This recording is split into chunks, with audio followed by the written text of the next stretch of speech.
কোরআনের আয়াতের মধ্যে আমার আল্লাহ বলেন ওয়ারাফানা লাকা যিকরাক, নবী আপনার মর্যাদা আমি আল্লাহ বাড়াই দিলাম। আপনার সম্মান মর্যাদা আমি আল্লাহ রাব্বুল আলামিন কেমনে বাড়াইলাম? যেই ব্যক্তি যেই মানুষটা আপনার আলোচনা করবে বক্তার দাম বাড়বে, যেই মানুষগুলি নবীর আলোচনা শুনবে তাদের দাম বাড়বে, যেই বিষয়ের মধ্যে নবীর শান বলা হয় বিষয়টা শ্রেষ্ঠ হয়ে যায়, যেই মজলিসের মধ্যে আলোচনা নবীর হয়ে যায় মজলিস নুরানি বরকতের হয়ে যায়। এমনকি সেই মানুষগুলি যখন বাড়িতে যাইবে বাড়িতে যাওয়ার আগে আগে পিছনের গুনাহ মাফ হয়ে যায়। আমার আল্লাহ বলেন ওয়ারাফানা লাকা যিকরাক, নবী আপনার দাম বাড়াই দিলাম, আমার নামের সাথে সাথে আপনার নামটাকে যুক্ত করে দিলাম। কালিমা শরীফের মধ্যে আছে লা ইলাহা ইল্লাল্লাহ, কালিমা হইল নাকি রইল? আরো জোরে লা ইলাহা ইল্লাল্লাহ, কালিমা শেষ হয়ে যায় নাই। মুহাম্মাদুর রাসূলুল্লাহ না বললে কালিমাই হয় না, ঠিক না বেটি? বোঝা গেল কালিমাতে আল্লাহর নাম কালিমাতে নবীর নাম যুক্ত হয়ে গেছে। আমার আল্লাহ বলেন ইজা যুকিরতু যুকিরতা, যেখানে আমার নামের জিকির আছে আপনার নামের জিকিরকে যুক্ত করে দিলাম। কালিমাতে আল্লাহর নাম কালিমাতে নবীর নাম, অর্থ ব্যাখ্যায় আল্লাহর নাম অর্থ ব্যাখ্যায় নবীর নাম। লা ইলাহা ইল্লাল্লাহ, ইবাদতের মালিক একমাত্র আল্লাহ। লা ইলাহা ইল্লাল্লাহ, সন্তান দেওয়ার মালিক আল্লাহ। লা ইলাহা ইল্লাল্লাহ, ইজ্জতের মালিক আল্লাহ। লা ইলাহা ইল্লাল্লাহ, জিল্লতের মালিক আল্লাহ। লা ইলাহা ইল্লাল্লাহ, হায়াতের মালিক আল্লাহ। লা ইলাহা ইল্লাল্লাহ, মৌতের মালিক আল্লাহ। লা ইলাহা ইল্লাল্লাহ, অসুস্থ হইলে সুস্থ করার মালিক আল্লাহ। লা ইলাহা ইল্লাল্লাহ, হাসাইবার মালিক আল্লাহ। লা ইলাহা ইল্লাল্লাহ, কাদাইবার মালিক আল্লাহ।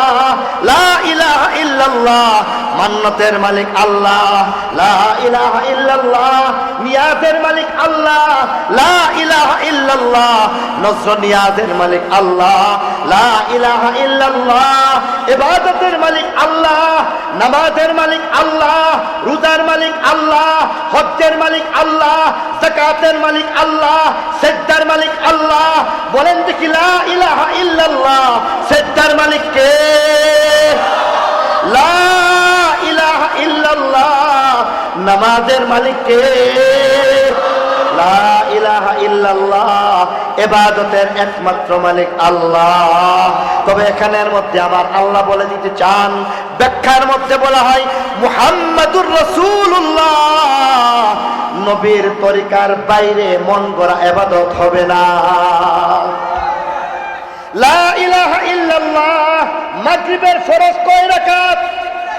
আরো জোরে আরো জোরে আরো জোরে। মাগরিবের ফরজ 3 রাকাত প্রত্যেকে পাইলাম নবীর তরিকাতে, ঠিক কিনা জোরে বলেন? লা ইলাহা ইল্লাল্লাহ, নামাজ তো পড়বো নবীর তরিকাতে 3 রাকাত ফরজ। মুহাম্মাদুর রাসূলুল্লাহ তরিকার বাইরে গিয়া কেউ যদি মনে করে মাগরিবের নামাজের ফরজ খান আজকে 4 রাকাত পড়লাম, 1 রাকাত বাড়াইয়া মাগরিবের নামাজ পড়ার কারণে জান্নাতি না জাহান্নামী? আরো জোরে। মন ধরে নামাজ পড়ার কারণে জাহান্নামী হয়ে গেছে, ঠিক তবে ঠিক? ফজরের ফরজ কয় রাকাত? ফজরের ফরজ 2 রাকাতের জায়গায় কোনো একদিন আমি আগে আগে জাগ্রত হয়ে গেলাম, আজকে যদি মনে করি না না ফজরের জামাতটা আজকে আমি 4 রাকাত পড়লাম, নবীর তরিকার বাইরে 4 রাকাত নামাজ পড়ে জান্নাতি না জাহান্নামী? জাহান্নামী হয়ে গেল কেন? কারণ হইল নবীর তরিকা বাদ দিছে, ঠিক না বেঠিক? বুঝা গেল তরিকার বাইরে নামাজ পড়লে জান্নাতি হওয়া যায় না, তরিকার বাদ দিয়ে রোজা রাখলে জান্নাতি হওয়া যায় না, নবীর তরিকার বাইরে যাকাত দিলে যাকাত আদায় হয় না, নবীর তরিকার বাইরে হজ করলে হজ আদায় হয় না। লা ইলাহা ইল্লাল্লাহ মুহাম্মাদুর রাসূলুল্লাহ, আল্লাহ ছাড়া কোনো মাবুদ নাই, তার মানে হইতেছে ইবাদত হবে আল্লাহর, তরিকা হবে কার? আরো জোরে বলতে হবে, তরিকা হবে কার? নবীর তরিকার বাইরে গিয়া নামাজ পড়লেও জাহান্নামী হওয়া লাগে, নবীর তরিকা বাদ দিলে রোজা রাখলেও জাহান্নামী হওয়া লাগে, নবীর তরিকার বাইরে গিয়া হজ করলেও জাহান্নামী হওয়া লাগে, নবীর তরিকার বাইরে গিয়ে কেউ যদি হজ আদায় করে, যাকাত আদায় করে, তার হজ যাকাত কিছুই হয় না, জাহান্নামী হওয়া লাগে। তরিকার বাইরে ঈদ বানাইলেও জাহান্নামী হওয়া লাগবে। ওয়াইদা আখাযাল্লাহু মিসাকান নাবিয়িনা লামা আতাইতুকুম মিন কিতাবিন ওয়া হিকমাহ। স্মরণ করো যখন আমি আল্লাহ রাব্বুল আলামিন অঙ্গীকার নিলাম। কাদের থেকে অঙ্গীকার নিলাম? মিসাকান নাবিয়িন, নবীগণ থেকে অঙ্গীকার নিলাম। কোথায় সেই অঙ্গীকারের মধ্যে? জোরে বলেন রূহ জগৎ। ওয়াইদ আখাযাল্লাহু মিসাকান নাবিয়িন, যখন আমি আল্লাহ রাব্বুল আলামিন নবীগণ থেকে অঙ্গীকার নিলাম রূহ জগতের মধ্যে। কোন মর্মে অঙ্গীকার নিলাম? লামা আতাইতুকুম মিন কিতাবিন ওয়া হিকমাহ, অবশ্যই আমি আল্লাহ রাব্বুল আলামিন তোমাদেরকে নবী এবং রাসূল বানায় দিব। নিঃশর্তভাবে নবী রাসূল বানাইব না, শর্ত পালন করার মাধ্যমে নবী রাসূলের মর্যাদা পাইবা। সুম্মা জাআকুম রাসূলুন, শর্ত হইল পরে এমন এক নবীর আবির্ভাব ঘটে। সুম্মা জাআকুম রাসূলুন, পরে এমন এক নবী রাসূলের আবির্ভাব ঘটে। মুসাদ্দিকুল লিমা মাআকুম, যেই নবীর গুণ হইবে তোমাদেরকেও সত্যায়নকারী হইবেন, বলে দিবেন তোমরা সত্য নবী। এমন নবী যার আবির্ভাব আগে ঘটবে নাকি পরে ঘটবে? আরো জোরে। সকলের আগে সেই নবী দুনিয়াতে আসবেন নাকি সকলের পরে?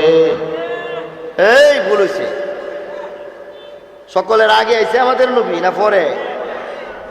সুম্মা জাআকুম রাসূলুন মুসাদ্দিকুন লিমা মাআকুম, পরে যেই নবীর আবির্ভাব ঘটে, যেই নবী আগের সকল নবী রাসূলগণকে সত্যায়নকারী হয়ে যাইবেন, এমন নবী রাসূলের ব্যাপারে, এমন নবীর ব্যাপারে, শেষ নবীর ব্যাপারে শর্তটা মানতে হবে।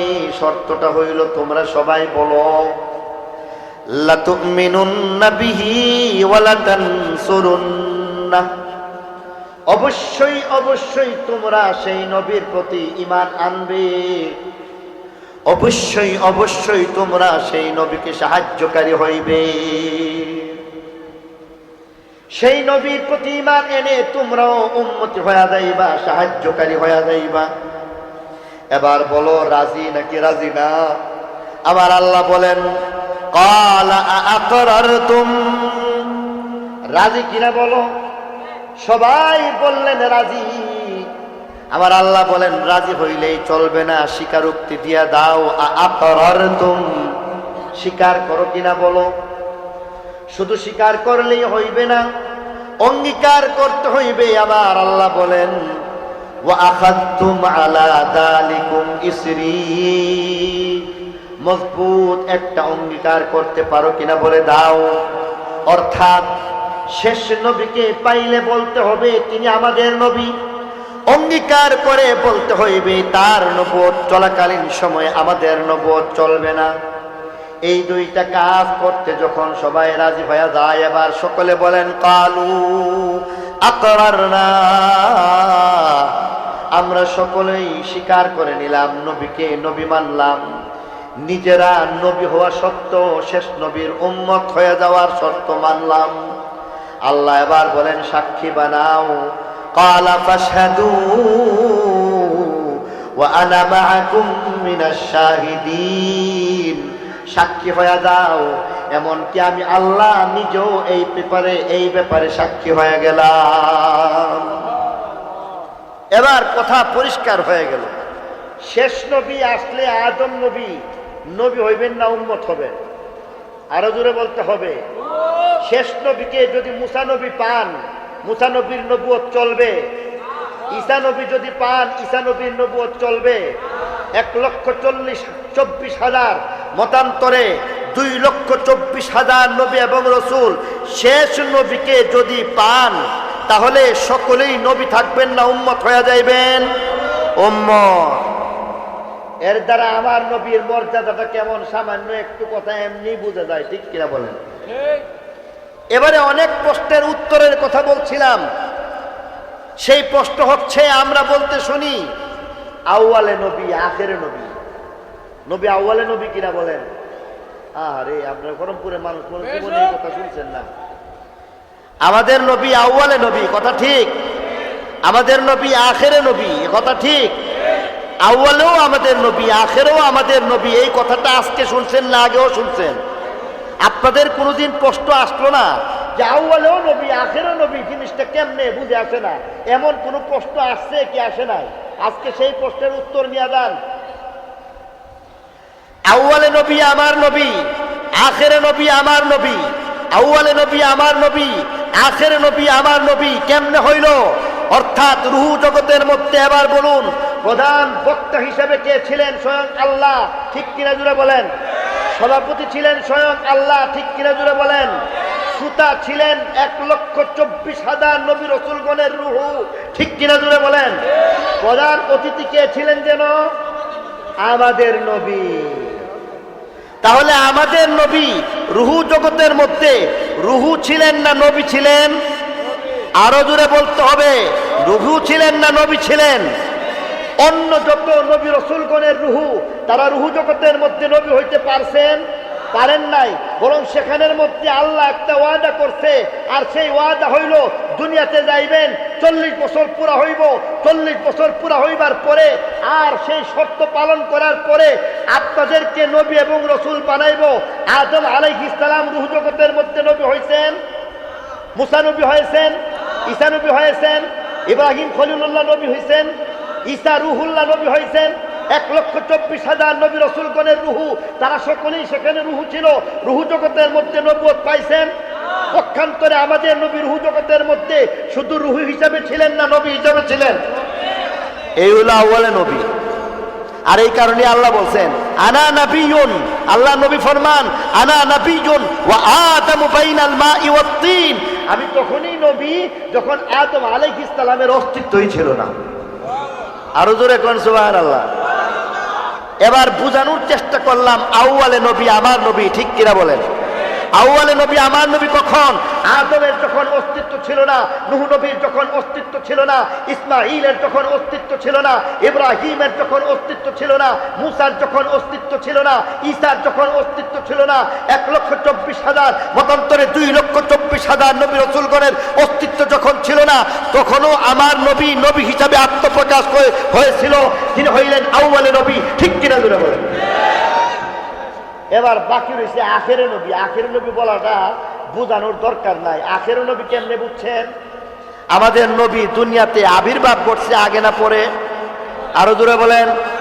আবির্ভাব হয়েছে, নবীর আবির্ভাব সকলের পরে।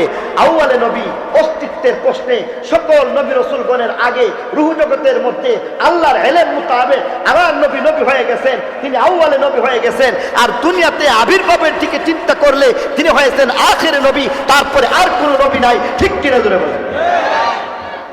আমি বলছিলাম অনেক প্রশ্নের উত্তর, একটা প্রশ্নের উত্তর পাইছেন কি পাইছেন না? আউয়ালে নবী বুঝে আসে, আখেরে নবী বুঝে আসছে? এটাই আজকের তেলাওয়াতকৃত আয়াতের মধ্যে আল্লাহ বলছেন।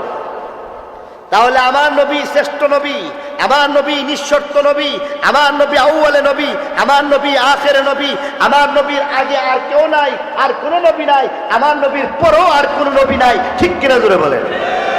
মর্যাদা আমার নবীর বেশি না অন্য নবীর বেশি? আরো জোরে বলতে হবে, আমার নবীর মর্যাদা বেশি না অন্য নবীর মর্যাদা বেশি? আমার নবীর মর্যাদা সবচাইতে বেশি, তার মধ্যে কোনো সন্দেহ নাই, ঠিক কিনা জোরে বলেন? এমন নবীকে আল্লাহ রাব্বুল আলামিন মর্যাদা দিয়েছেন কেমন করে? আল্লাহ রাসূল এক হাদিসের মধ্যে ফরমান ফুদ্দিলতু আলাল আমবিয়া বিসিত্তিন উতিতু জাওয়ামিআল কালিম ওয়া নুসিরতু বিররুব ওয়া উহিল্লাত লিয়াল গানাইম ওয়া জুইলাত লিয়াল আরদু মাসজিদান ওয়া তাহুরা ওয়া উরসিলতু ইলাল খালকি কাফা ওয়া খুতিমা বিয়ান নাবিয়ুন। আমার নবীকে 6টা কারণে মর্যাদা দেওয়া হয়েছে। 6টা কারণে সহিহ হাদিসের দ্বারা বোঝা যায় মর্যাদা বাড়ে। হাদিসে কুদসির মাধ্যমে বোঝা যায় আমার নবী শ্রেষ্ঠ নবী। কোরআনের আয়াতের দ্বারা বোঝা যায় আমার নবী শ্রেষ্ঠ নবী। কোরআনের আয়াতের মধ্যে আমার আল্লাহ বলেন ওয়া রাফা'না লাকা যিকরাক, নবী আপনার মর্যাদা আমি আল্লাহ বাড়ায় দিলাম। আপনার শান মান মর্যাদা আমি আল্লাহ রাব্বুল আলামিন কেমনে বাড়াইলাম?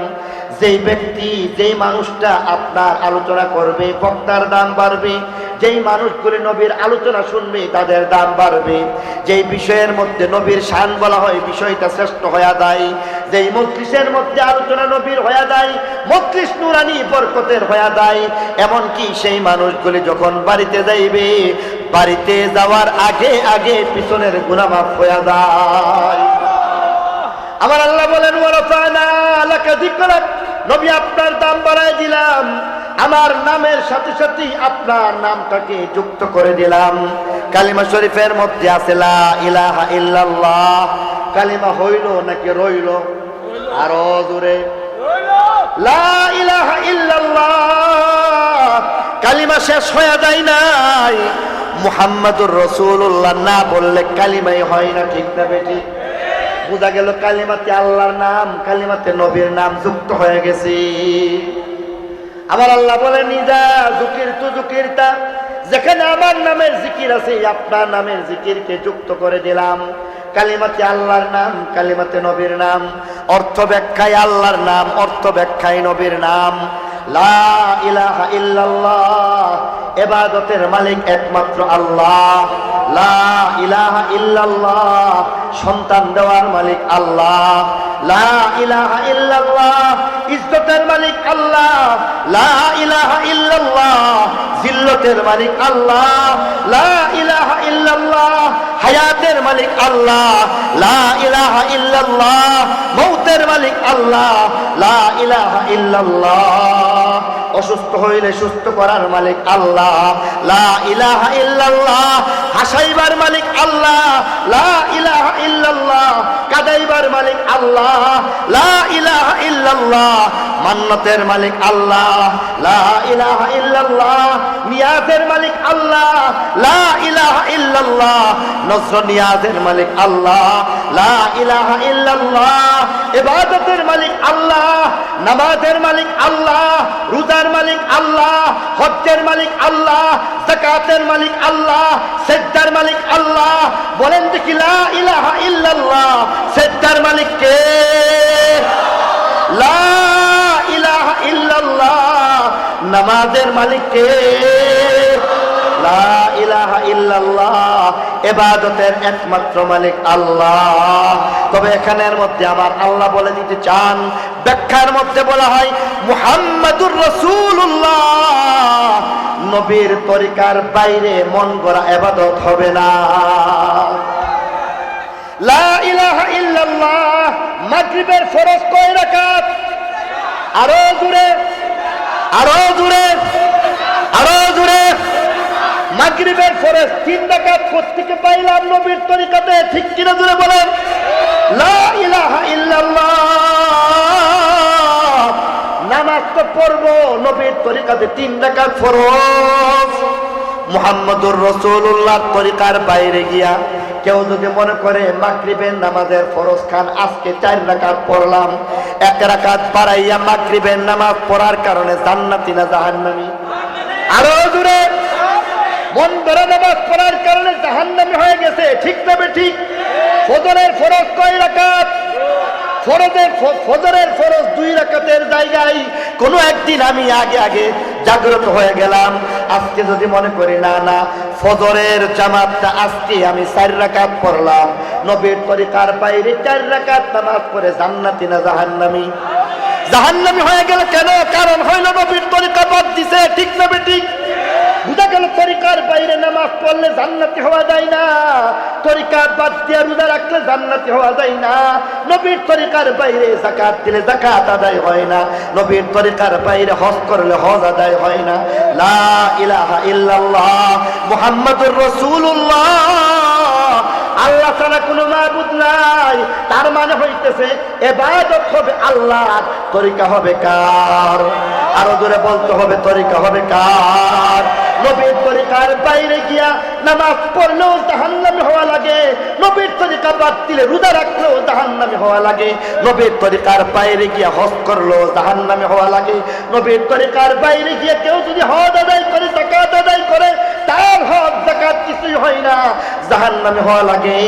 তরিকার বাইরে ঈদ বানাইলেও জাহান্নামী হওয়া লাগবে। নবীর তরিকা বাদ দিয়া নামাজ পড়ে জান্নাতি না জাহান্নামী? আরো জোরে বলতে হবে, জান্নাতি না জাহান্নামী? আবেগ আর বিবেক একসাথে করো দোস্ত, আবেগ আর বিবেককে একসাথে মিলাও। আবেগ দিয়া সবকিছু চলে না, আবেগ দিয়া প্রেম ভালোবাসা চলতে পারে, আবেগ দিয়া কেয়ার কোনোদিন চলতে পারে না, বিচার কোনোদিন চলতে পারে না। ঠিক কিনা জোরে বলেন?